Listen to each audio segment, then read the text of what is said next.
Good evening, everyone. Actually, shalom to the chosen ones.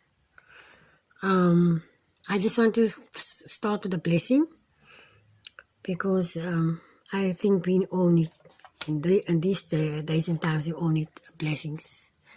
The blessing that I want to read is in the book of Numbers. Numbers 6, verse 23. And the Most High spake to Moses and said to him, Speak to Aaron and his son, saying, This is how you bless the children of Israel. Say to them, The Most High bless you and guard you. The Most High make his face shine upon you and show you favor. The Most High lift up his face upon you and give you peace. In the other version is actually, shine upon you. Then I just want to, the reason why I made this video now is because I also observed something here. We should be very, very careful how we read the Bible, because there are certain things that we are reading in the Bible that can put a curse on your life, or it can block your blessings. Because the other day I was reading in the book of the Psalms, Psalm 89, and then I read there about the blessing that was put upon the children of David. As I said in the previous video, the battle is the houses. We always look at the houses as congregations or churches or something holy or something spiritual. But the houses is not. This is not what the psalm is about, and this is not also what this battle is about. This battle is not about churches or spiritual houses. It's about the fact that the house of David needs to be restored. And the battle is now against the house of Saul, which is the whole world against the children of David and his kingdom. And the reason why the world is also so upside down is because the kingdom of David has not been restored. As I hear in a story of a rabbi that once said the Maccabees tried to take the throne of David and they all died. And I think that is also the main reason why they don't intervene to call anything they possess as the house or the throne of David. Because the Most High made a promise. I just want to read it for you guys here in 89. In Psalm 89 from verse 3, I swore to my servant David. David was not the servant of the Most High. He was the son of the Most High. I establish your seed forever, which is his children, and shall bring up your throne to all generations, Selah. And the heavens praise your wonders, O Most High, your trustworthiness too, in the assembly of the set-apart ones. I just want to go straight to 18, verse 18. And the set-apart one of Israel is our king. But I want to come, and the reason why I'm reading this, I just want to explain something to you guys. I'm going to go straight now to verse 20. I have found my son David. I said my son, you're going to read servant, but David is not the servant of the Most High. He's the son of the Most High. And I'm going to show you in the same scripture. Where does it say it? With my set apart all I anoint him. With whom my hand is established, my arm also strengthens him. No enemy subjects him to tribute, and no son of wickedness afflicts him. And I shall beat down his adversaries before his face, and plague those who hate him. But my trustworthiness and my kindness are with him, and in my name his horn is exalted. And I shall set his hand on the sea, and his right hand on the rivers. He calls out to me, You are my Father, my El, and the rock of my deliverance. I also appoint him firstborn. Firstborn. And we all know the firstborn is the Son of the Most High. Highest of the sovereigns of the earth. I guard my kindness on him forever, and my covenant is steadfast with him. And I shall establish his seed forever, and his throne as the days of the heavens. You hear? Who knows how old is the heavens? We don't know, because all our history has been taken away from us. We don't even know what is the real name of the Most High. That is also taken away from us. But in any rate, that is why I said the Most High. I used to call all these names, but then I realized we don't know who we worshipped, and we don't know where these names is coming from.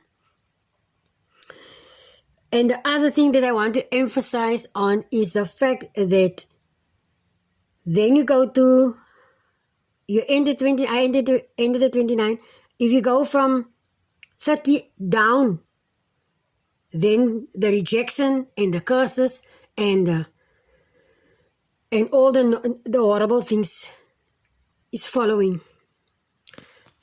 So what I see here and what I realized while I was reading here, I realized the blessing did come first, the good news did come first, and after the good news, the bad news follow.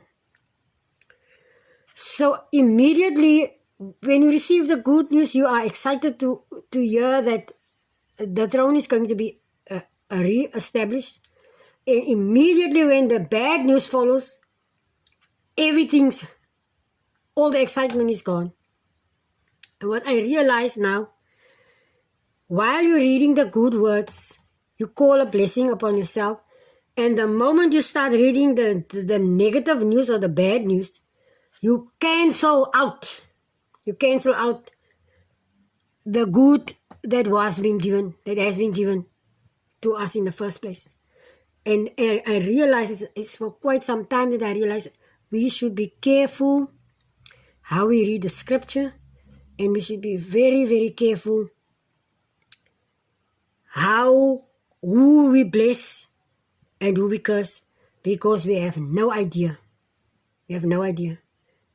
Our words is going out into the universe, and sometimes we don't understand why. You feel your blessing is there, and you decide you're going to pray, and you decide you're going to go read a psalm, and you get this, the first psalm, when you open the Bible, the first psalm you see is the one you want to read, and what you don't realize, that psalm, in that same psalm, there's good news and there's bad news. And I also stopped now.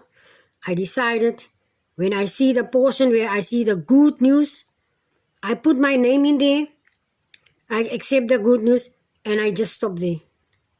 Because I realize this Bible is the downfall of many nations, of many, many people. And most of the people who is reading the Bible is the downtrodden, and it is the people who are constantly in conflict or in pain, and they search for a soul connection, and they're just looking for some good news that they can read. And when we go to the scriptures and we start reading the Psalms, but we don't realize our words are life. Our words are life, and our words give birth. And every good thing that we speak out, it bounces back to us. And every bad thing that be spoken bounce back to us. So we should decipher, because this was going on for a very, very, very long time. It went on for a very long time. And for this very, very long time that we were reading this Bible with all these positive and negative messages, in many, many, many times, I think we are responsible for all the blockages that had happened in our lives. We want to get out of bondage, and we couldn't understand. And this was a confirmation. This was a message that has been written down, and that was a certain fact that, as I've heard before, they couldn't write the Bible without the truth, even with all the concoctions that they put in here to deconstruct us or whatever, break, allow us as what is it? Self-destruction. To cause self-destruction, because this is self-destruction. First you receive the blessing and then you reject the blessing. It's self-destruction. Or the negative news that follows in that same verse. And I believe this long Psalms was probably meant to be something that was written down, information or someone's diary, with all this information that they use and decide to make it a Bible. But the promise is that this is the promise that the Most High made with David. No one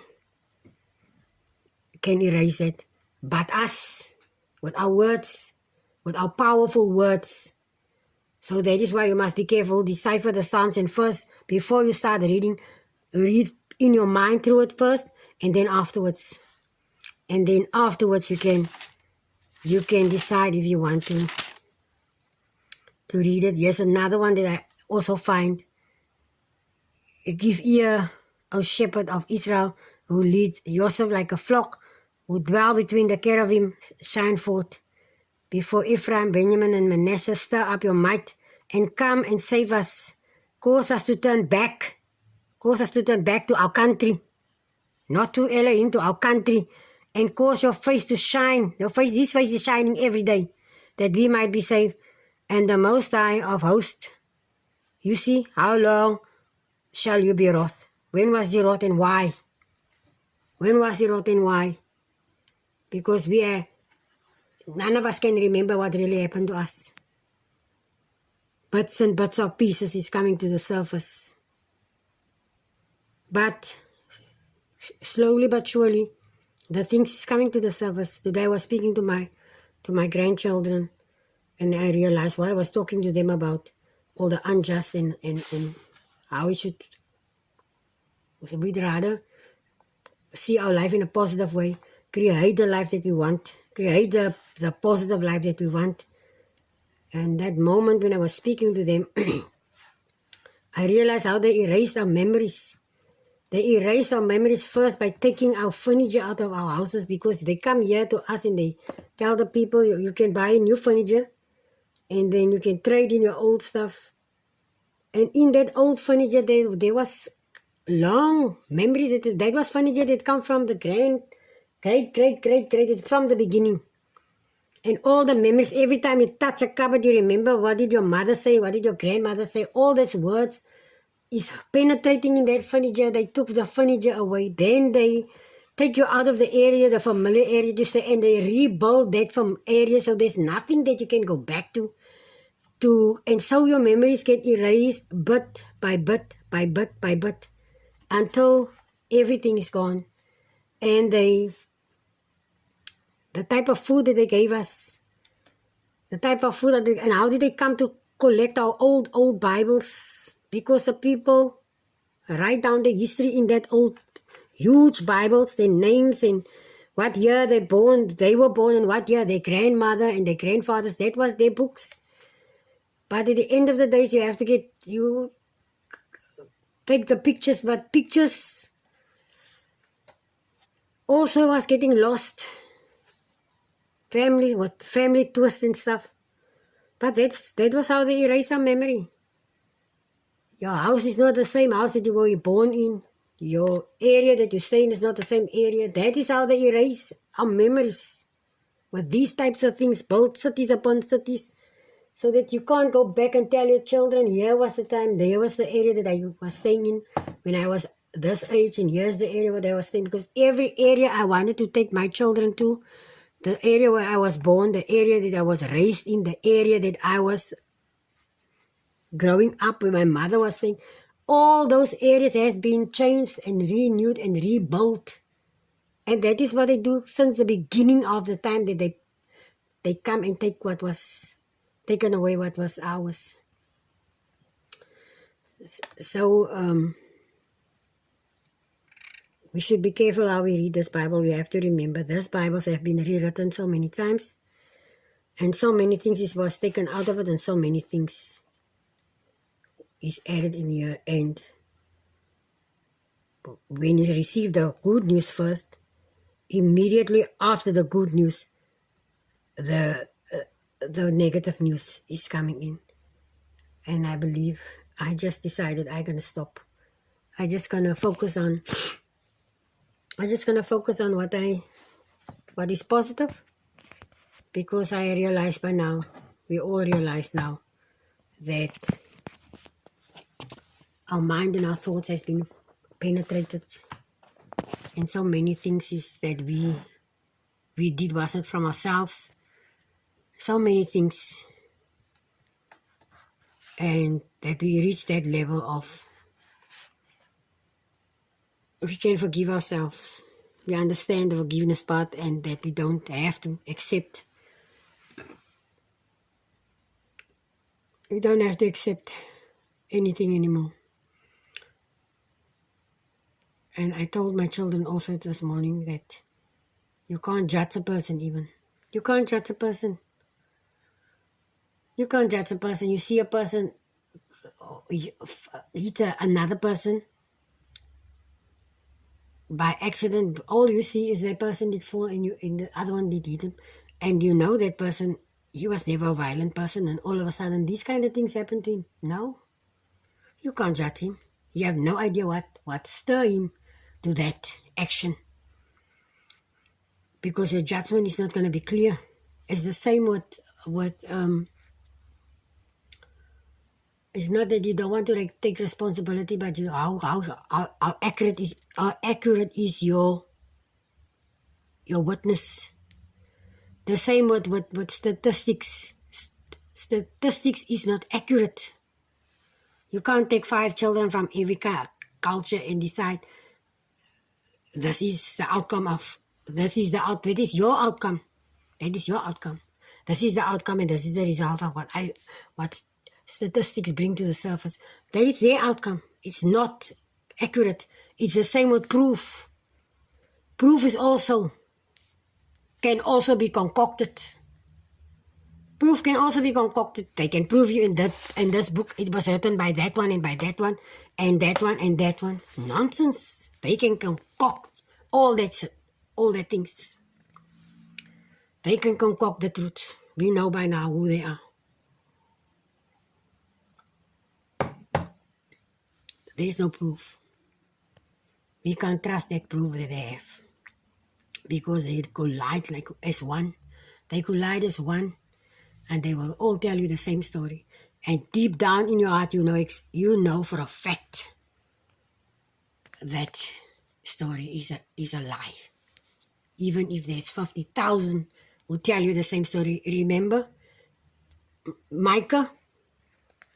When the king was asking if it's okay, 400 come to the surface and 400 tell the king, yes, he can go to the war. Nothing is going to happen to him. He's going to have a long, long life. He said, call Micah. Call Micah, because he's the mocker and he is always saying bad things about me. But call him. But he wants Micah because he knows the truth is in Micah. And he asked Micah, are we going to win this battle or not? Micah said, you're going to win the battle. He said, Micah, don't make a mock. Tell me the truth. Micah said, you're not going to make it. You're not going to make it. Micah said, today is the day that you're going to die. He even disguised, the king even disguised himself so that the enemy shouldn't recognize him. And they ran after the other king, and somebody on that field recognized him. And the king died that day. So the truth can be concocted. And what's happened? Micah said, the Most High come in front of the angels, and he decided to put the lie in the mouth of these 400 prophets. And I'm going to reveal the truth unto Micah. I'm going to reveal the truth unto one person. So, because why? Why did the Most High do that? Because he knows that he's the knower of the heart and the kidneys and the tester of the kidneys. He knows who's real and who's not real. He knows it. He don't need a magnifying glass. He is the knower of the hearts and the tester of the kidneys. That is why you choose the one that everybody despises. You choose the one that everybody rejects. You choose the one that nobody wants to listen to, and the truth is in that person. But everybody's looking up to the well-off, wealthy, famous, rich. Everybody's looking to those people. The truth is not in those people. So that's what I just want to encourage you guys. Be careful how you read the Bible. It's not about the Bible. It's about the words that's coming out of our mouths that's alive. The blessing and the negative that follow with the blessing, immediately you cancel out your blessing. Immediately you cancel out the blessing. So we must be very, very careful how we use our words and embrace. And when you read a positive psalm, you saw a name, put your name in there. You have no idea who is those people. You have no idea. We have no idea who those people is. Countries have been changed. Names have been changed. Streets have been changed. Now you bless, you read the blessing and you read all these names. You bless those people. And that is the same people who remain in the same positions that they are and remain the oppressors and remain doing the things that they are doing, because we, as the majority, grabbing the Bible, speaking the loving word that is coming out of our mouth, speaking these words, we are putting blessings on them and we are putting blockages on ourselves.